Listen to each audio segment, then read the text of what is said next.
सबसे पहले आपको बताते हैं, ये वो सालाना सर्वे है जो हम हर साल करते हैं, इंडिया टुडे सी वोटर का ये सर्वे।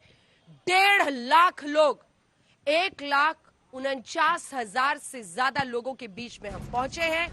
मेथोडोलॉजी बताते हुए आपको शुरुआत कर रहे हैं, क्योंकि हम लगभग 35 से 38,000 डायरेक्ट लोगों से हमने बात की है, तो अलग अलग तरीके से 1.5 लाख लोगों को देश भर में हमने अपने इस सर्वे में शामिल किया है। और उसके बाद ही हम सीटों के आकलन पर पहुंचे हैं कि अगर आज हो चुनाव तो किसकी बनेगी सरकार। अब आपको पीरियड बता देते हैं, लगभग 1.5 महीने के अंतराल में हमने ये पूरा सर्वे किया है, 15 दिसंबर से लेकर 28 जनवरी तक। यानी जयंत चौधरी ने जो ये इधर से उधर पलटी मारी, अभी क्लियर नहीं है, हालांकि मुझे पता भदौरिया साहब बोलेंगे नहीं नहीं वो हमारे साथ ही हैं, ये बोलेंगे नहीं इधर आ गए हैं, लेकिन माना जा रहा है कि अब उनका झुकाव एनडीए की तरफ वापस हो चुका है।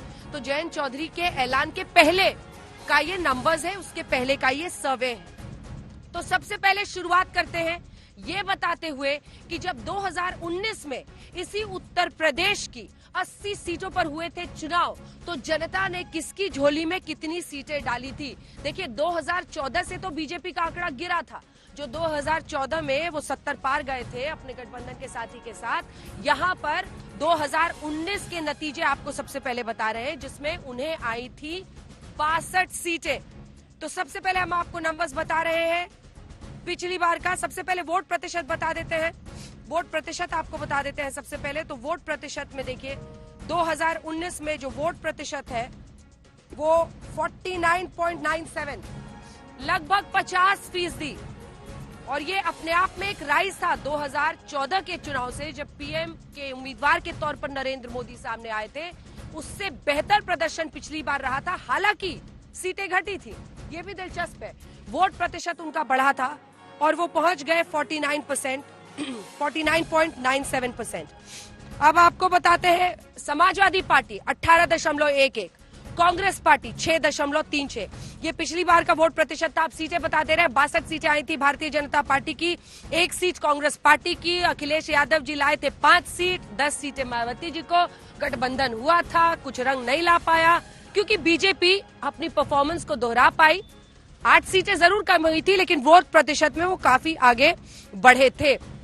इसी के साथ अगर पूरी तस्वीर को समझने की कोशिश करें तो अब से कुछ ही मिनट बाद हम आपको बताएंगे कि इस बार 80 सीटों में से कितनी आने वाली है त्रिपाठी जी की झोली में और कितनी जाएंगी उधर अनुराग भदौरिया जी की झोली में। बीएसपी का कुछ होगा नहीं होगा, कांग्रेस पार्टी का क्या होगा नहीं होगा। सीक्वेंस और ऑर्डर जिसमें मैं नाम ले रही हूं उससे आप गेस मत कीजिएगा, लेकिन मामला वाकई चौंकाने वाला आने वाला है जो हमारा सर्वे इस बार बता रहा है। सबसे पहले तो अगर सर्वे के पहले इनसे मांग ले, क्या 80 में से 100 सीटें? देखिए हम तो ये कहेंगे कि विपक्ष की जल गई एकता की रस्सी, हाँ। यूपी में भाजपा जीतेगी 80 में 80। यल लीजिए अनुराग जी। देखिए समाजवादी पार्टी इस बार अपने गठबंधन के साथ हाँ। भारतीय जनता पार्टी को बुरी तरह से यहाँ पे हराएगी। जनता जीतेगी 80 की 80 कौन बचा गठबंधन में? ये गठबंधन, सुनिए गठबंधन, हाँ सुरेंद्र जी भी हंस रहे हैं। जवाब दे रहा हूँ। हमारा गठबंधन जनता के साथ है। नहीं, हमारा गठबंधन जनता के साथ है। हम जनता के मुद्दों को लेके हमेशा इस बात को बोलते रहते हैं कि अगर मेरा गठबंधन जनता के साथ नहीं होता है तो जहां हम बैठ के डिबेट कर रहे हैं, जरा उधर देख लीजिए किसका काम है। अब बीजेपी बता दें यहाँ पे जहां नजर जा रही दूर दूर तक, अगर भारतीय जनता पार्टी का एक भी काम अगर नजर आ रहा हो यहाँ पे, आप खड़े हो जाइए तिवारी जी, त्रिपाठी जी, मैं भी खड़ा हो जाता हूँ, बताइए एक काम। आप खड़े हो, मैं भी खड़ा, एक काम ऐसे घुमा के दिखा दीजिए यहाँ से वहां तक, या तो समाजवादी का काम दिखाई देगा या हमारे खान साहब का काम दिखाई देगा। ठीक है, खड़े होकर देख लीजिए, वो कह रहे तो काम पे वोट मांगे। ये तो चुनाव में खड़े हुए, काम पे वोट मांगेंगे हम, और दोनों बार जनता ने इनको बिठा दिया। वोट मांगेंगे, तालियां देखिए कहाँ बज रही है, तालियां भी दिखा दीजिए जनता की जल्दी से। सुरेंद्र जी एक लाइन पे वोट परसेंटेज बताने वाली हूँ, सुरेंद्र जी जल्दी से। ऐसा है ना अंजना जी, हम तो कहते हैं ना कि अपना सोचा होता नहीं, हरि सोचा तत्काल। इस बार जो है आप लोग तो मोक्ष प्राप्त कर चुके हैं। नहीं, मोक्ष तो देखिए, आप एक चीज जान लीजिए, मोक्ष की बात आप करें चाहे किसी भी चीज की बात करें, हाँ। लेकिन निश्चित तौर पर जानिए जो एक थी वो वापस बचा लेंगे। अब भाई आप हमें बोलने ही नहीं देती हैं। आपके साथ सबसे बड़ी दिक्कत है कि सुपारी लेके बैठी हैं क्या हमारी आप। तो हम तो ये कहते हैं कि श्री नरेंद्र मोदी जी को अपने नाम पर भरोसा नहीं है, हाँ। अपने काम पर भरोसा नहीं और प्रभु श्री राम पर भरोसा नहीं, इसीलिए वो नीतीश कुमार जी की और ओम प्रकाश राजभर जी जैसे लोगों की शरण में चले गए हैं। इसके बाद पता चलेगा कि किसको क्या। बिहार का दर्द आ रहा है, जल्दी से खान साहब, देखिए सबका खेल खराब करने के लिए। नहीं अंजना जी, हाँ। अगर भारतीय जनता पार्टी 80 की 80 सीट लाना चाह रही हाँ। है तो फिर आरएलडी वाले को क्यों मिला रहे हैं? फिर ओम प्रकाश राजभर को क्यों मिला रहे हैं? अरे अकेले लड़ो, 80 सीट ले आओ। मायावती से डर गए हैं ये लोग, सब डरे हुए हैं और बहन जी की सीट बहुत ज्यादा आने वाली। अंजना जी, ठीक है, अंजना जी, चलिए अब हम आपको बता रहे हैं अनुमानित वोट शेयर के साथ हम कर रहे हैं शुरुआत की। क्या कहते हैं आंकड़े, अनुमानित वोट शेयर क्या आने वाला है इस बार भारतीय जनता पार्टी के साथ हम शुरुआत करेंगे। और आपको सबसे पहले हम बताते हैं कि अनुमानित वोट शेयर बीजेपी प्लस 52.1%, 52.1%।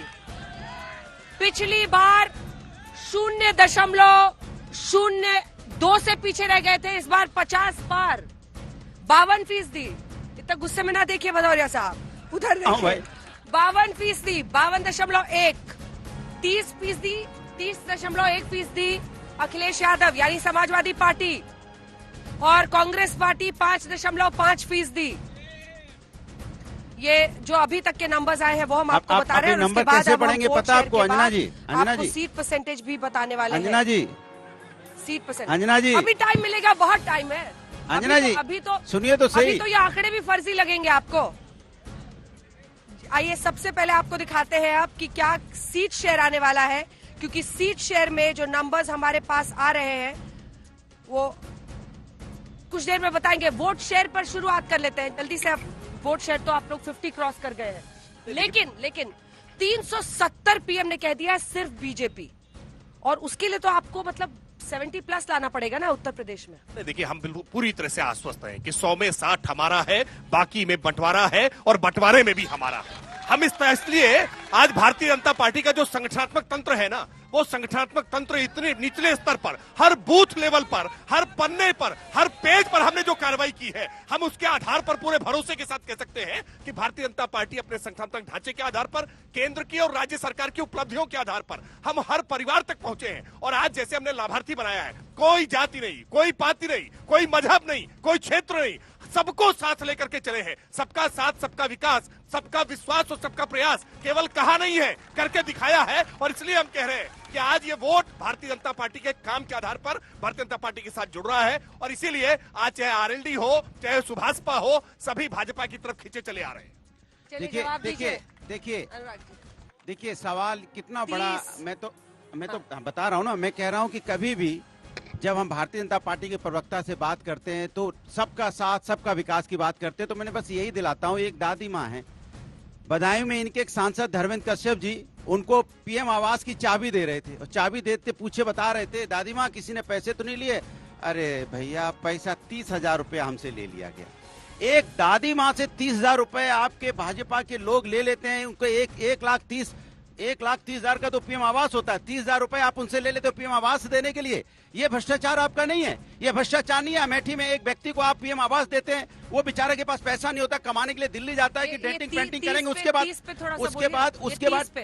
बोल रहा हूँ ना, उसके बाद उसी पे आ रहा हूँ। वो डेटिंग पेंटिंग के लिए जब जाता है, लौट के आता है, उसका बुलडोजर से उसका घर गिरा दिया जाता है। तो क्या आप पीएम आवास में इलीगल बना रहे थे गरीब का?